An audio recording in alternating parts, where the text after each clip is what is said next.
Good afternoon all of you. मैं माधुरी welcome करती हूँ आपका एमडी लॉ क्लासेस में। देखो, आज जो मैं आपको बताने वाली हूँ वो सीआरपीसी प्लस बीएनएसएस मतलब पुरानी और नई सीआरपीसी दोनों को मिला के मैं आपको एक सेक्शन बताने वाली हूँ जो कि मेंस इंटरव्यू प्लस प्री का क्वेश्चन क्रिएट करते हैं। देखो, हम सीआरपीसी में सेक्शन पढ़ते हैं सेक्शन 300 जो कि बात करते हैं हम चैप्टर 26 में। ये 300 हमारा इंपॉर्टेंट चैप्टर है। देखो, ये जब 300 हम पढ़ते हैं, ये सेक्शन हमें बताता है कि जब एक बार किसी पर्सन को दोष मुक्त या दोष सिद्ध कर दिया तो उन्हीं फैक्ट्स पर आप उसको बार बार तंग नहीं करेंगे। ये बात करता है सीआरपीसी सेक्शन 300। अगर मैं नई सीआरपीसी की बात करूं, बीएनएसएस की बात करूं मैं, तो बीएनएसएस में हम ये सेक्शन पढ़ते हैं 337। देखो, सारे सेक्शंस में चाहे आप 300 ले लो चाहे बीएनएसएस का 337 ले लो, कुछ भी डिफरेंस नहीं है। वही सब सेक्शंस है, वही एक्सप्लेनेशन है, वही इलस्ट्रेशन दिए हुए हैं। बस चेंज क्या किया गया है, जो पुराने सेक्शंस थे उनमें नई बीएनएसएस को लेके नए सेक्शन ऐड कर दिए, बस इतना ही चेंजेस है। तो चाहे 300 पढ़ो 337, दोनों को मिला के एक मेंस का क्वेश्चन बन रहा है जो कि मैं आज आपको बताने वाली हूँ। देखो, ये बात करता है नई सीआरपीसी में चैप्टर 26 में। अब मैं नई सीआरपीसी बोल रही हूँ तो इसका मतलब आप ये डीम्ड कर लो कि मैं बीएनएसएस की बात कर रही हूँ। ठीक है, अब देखो क्या कहा इन्होंने, एक बार दोष सिद्ध या दोष मुक्त किए गए व्यक्ति का उसी अपराध के लिए विचारण न किया जाना। कि अगर कोर्ट ने एक बार एक्यूज्ड को दोष मुक्त कर दिया या दोष सिद्ध कर दिया तो उसको फिर से उसका आप ट्रायल नहीं करोगे। अब इसके कुछ अपवाद भी है, जब हम इसका सबसेक्शन 2 और सबसेक्शन 6 पढ़ेंगे तो ये हमें अपवाद बताते हैं कि आप इन कंडीशंस में आप क्या कर सकते हो, इनका फिर से रीट्रायल कर सकते हो। तो आइए पढ़ते हैं सबसेक्शन 1। सबसेक्शन 1 ने कहा कि जिस व्यक्ति का किसी अपराध के लिए सक्षम अधिकारिता, पहला की पॉइंट हमारा क्या है, कॉम्पिटेंट ज्यूरिसडिक्शन वाले कोर्ट द्वारा एक बार ट्रायल किया जा चुका है, कि किसी पहले जो ट्रायल हुआ वो किसी कॉम्पिटेंट कोर्ट ने कंप्लीट कर दिया। सेकंड बात करते हैं, और जो ऐसे अपराध के लिए दोष सिद्ध या दोष मुक्त हो चुका है, जब उसका कॉम्पिटेंट कोर्ट ने ट्रायल किया या तो उसे दोष मुक्त किया या दोष सिद्ध किया, तब इन्होंने कहा वह पुनः जब तक ऐसी दोष सिद्धि या दोष मुक्ति प्रवर्त में रहती है, एग्जिस्टेंस में रहती है, तब तक न तो उसी अपराध के लिए विचारण का भागी होगा और न ही उन्हीं तथ्यों पर किसी ऐसे अन्य अपराध के लिए विचारण का भागी होगा। तो उस मैटर में ना तो उसका रीट्रायल किया जाएगा, ना ही उन्हीं फैक्ट्स को लेके उसका रीट्रायल किया जाएगा। लेकिन जिसके लिए उसके विरुद्ध लगाए गए आरोप से भिन्न आरोप 244 के सबसेक्शन 1 के अधीन लगाया जा सकता था, या जिसके लिए वह उसके सबसेक्शन 2 के अधीन दोष सिद्ध किया जा सकता था। कि जब हमारे पास ये था कि उसके लिए एडिशनल कोई चार्जेस लगाए जा सकते थे लेकिन आपने नहीं लगाए, वो अलग बात है। लेकिन तब अगर किसी कॉम्पिटेंट कोर्ट ने उसका एक बार ट्रायल कर लिया, उसको चाहे दोष मुक्त किया या दोष सिद्ध किया, फिर से उसका आप रीट्रायल नहीं करोगे। ये कहता है सबसेक्शन 1। यही सबसेक्शन 1 हम कॉन्स्टिट्यूशन में भी ऐसा पढ़ते हैं। कॉन्स्टिट्यूशन का एक आर्टिकल पढ़ते हैं 20 का क्लोज 2। 20 क्लोज 2 भी यही कहता है डबल जियो पार्टी के बारे में, कि एक बार किसी को आपने दोष मुक्त कर दिया, दोष सिद्ध कर दिया, बार बार उसको आप कोर्ट में घसीट के नहीं लेके आओगे, लेकिन किन कंडीशंस में आप उसका कर सकते हो फिर से रीट्रायल, ये हमें आगे बताएगा सबसेक्शन 2 में। देखो, अब बात करते हैं सबसेक्शन 2। सबसेक्शन 2 मैंने आपको बताया अपवाद है, तो इसके साथ आप लिख सकते हो सबसेक्शन 2 अपवाद।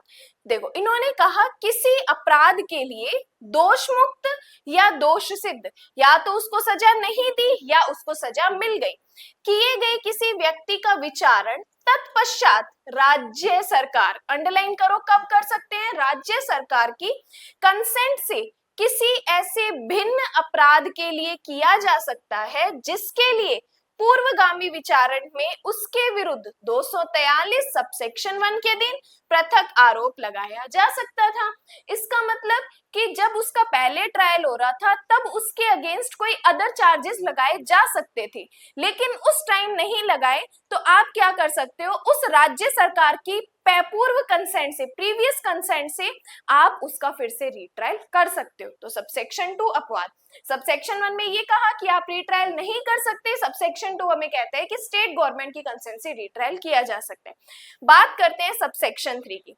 सबसेक्शन 3 कहते हैं कि जो व्यक्ति किसी ऐसे कार्य से बनने वाले किसी अपराध के लिए दोष सिद्ध किया गया है, जो ऐसे परिणाम पैदा करता है जो उस कार्य से मिलकर उस अपराध से जिसके लिए वह सिद्ध दोष हुआ भिन्न कोई अपराध बनाते हैं।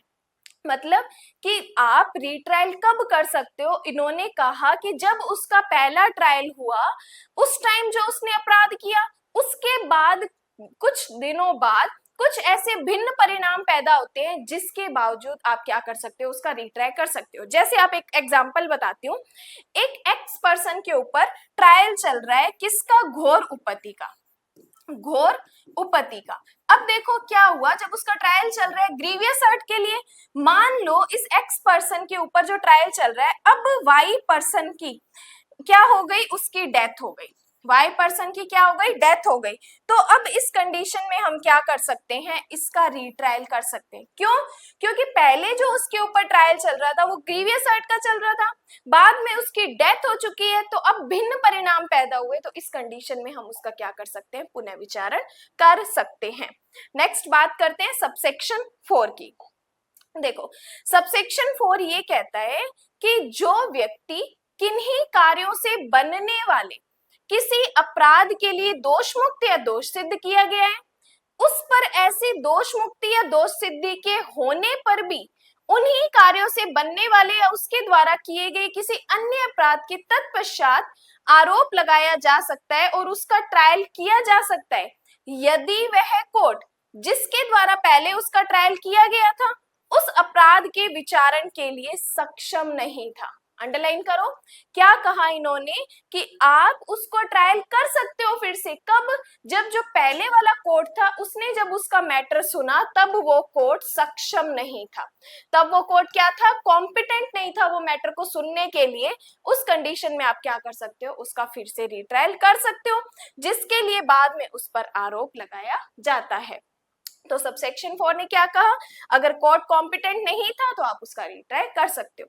देन आता है सबसेक्शन 5। सबसेक्शन 5 कहता है कि धारा 281 के अधीन उन्मोचित किए गए व्यक्ति का उसी अपराध के लिए पुनः विचारण उस कोर्ट की जिसके द्वारा वह उन्मोचित किया गया था या अन्य किसी कोर्ट की जिसके प्रथम वर्णित न्यायालय अधीनस्थ है सम्मति के बिना नहीं किया जाएगा। देखो 281 जब हम पढ़ते हैं, सम्मन ट्रायल जब हम पढ़ते हैं, सम्मन ट्रायल में 281 सेक्शन या पुराने एक्ट की बात करूं तो सम्मन ट्रायल में 258 नंबर सेक्शन कहता था कार्यवाही को रोक देने की शक्ति।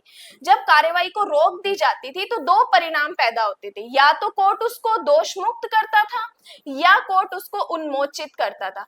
अब जब कोर्ट ने उसको डिस्चार्ज किया है तो डिस्चार्ज होने पर क्या किया जा सकता है, उस कोर्ट की कंसेंट से, उस कोर्ट जो कोर्ट था उस सक्षम न्यायालय की सम्मति से हम क्या कर सकते हैं, उसको फिर से बुला सकते हैं। देन आता है सबसेक्शन 6। सबसेक्शन 6 कहता है कि इस धारा की कोई बात जनरल क्लोजेस एक्ट 1897 की धारा 26 या संहिता की धारा 208। अब ये 208 क्या कहती है, भारत के बाहर किए गए अपराध, और ये पहले सीआरपीसी में हम पढ़ते थे 188 में, 188 के उपबंधों पर प्रभाव नहीं डालेगी। ये है सबसेक्शन 6। सबसेक्शन 6 भी क्या कहता है, अपवाद की स्थिति बताता है कि ये सेक्शन कहां पर इफेक्ट नहीं डालेगा, तो जो 188 सीआरपीसी है भारत के बाहर किए गए अपराध, वहां पर ये इफेक्ट नहीं डालेगा। देन आता है एक्सप्लेनेशन। एक्सप्लेनेशन कहता है परिवाद का खारिज किया जाना या एक्यूज्ड का उन्मोचन इस धारा के प्रयोजन के लिए दोष मुक्त नहीं है, क्योंकि मैं जब भी आपको बताती हूँ 3 वर्ड हम पढ़ते हैं, एक दोष मुक्त, एक दोष सिद्धि, एक उन्मोचन। देखो दोष मुक्त और दोष सिद्धि में आप उसको बार बार नहीं बुला सकते, लेकिन जब डिस्चार्ज होता है, मतलब डिस्चार्ज होने पर कोर्ट कभी भी उस एक्यूज्ड को फिर से कोर्ट में बुला सकता है। ये 5, ये 6 सबसेक्शन सेक्शन 300 या 337 के इंपॉर्टेंट है। अब देखो इसकी जो सेक्शन 300 है इसकी एक लैटिन मैक्सिम है, नोट करो, नेमो डेप्ट बिस वेक्सारी, नेमो डेप्ट बिस वेक्सारी। देखो ये जो लैटिन मैक्सिम है हम कॉन्स्टिट्यूशन 20 क्लॉज 2 में भी पढ़ते हैं और ये हम सीआरपीसी 300 या 337 जो भी आप पढ़ रहे हो, चाहे नई सीआरपीसी का पढ़ो चाहे पुरानी सीआरपीसी का पढ़ो, ये लैटिन मैक्सिम्स उसमें भी इंपॉर्टेंट है, नेमो डेप्ट बिस वेक्सारी। अब इसमें एक केस लॉज है वो नोट करो। पहला केस लॉज है कुलवंत वर्सेस मध्य प्रदेश राज्य, कुलवंत वर्सेस मध्य प्रदेश राज्य, एमपी स्टेट, नोट करो, कुलवंत वर्सेस मध्य प्रदेश राज्य। लिखो इसमें, इस केस में कहा गया कि जब प्रथम अभियोजन में किसी व्यक्ति को दंडित नहीं किया गया है तो आर्टिकल 20 क्लॉज 2 का प्रोविजन एक्यूज्ड को अभिरक्षा प्रदान नहीं करता है। ये इसका इंपॉर्टेंट केस है सेक्शन 300 का। तो ये कॉन्स्टिट्यूशन और बीएनएसएस का 300 337 मैंने आपको इजी पॉइंट ऑफ व्यू में बताना है, जैसे मैंने की पॉइंट आपको बताए हैं वैसे ही आपको इनके सबसेक्शंस भी याद रखने हैं, की पॉइंट्स याद रखने हैं। वीडियो अच्छी लगी हो तो अपने फ्रेंड्स के साथ शेयर कीजिए, लाइक कीजिए एंड धन्यवाद।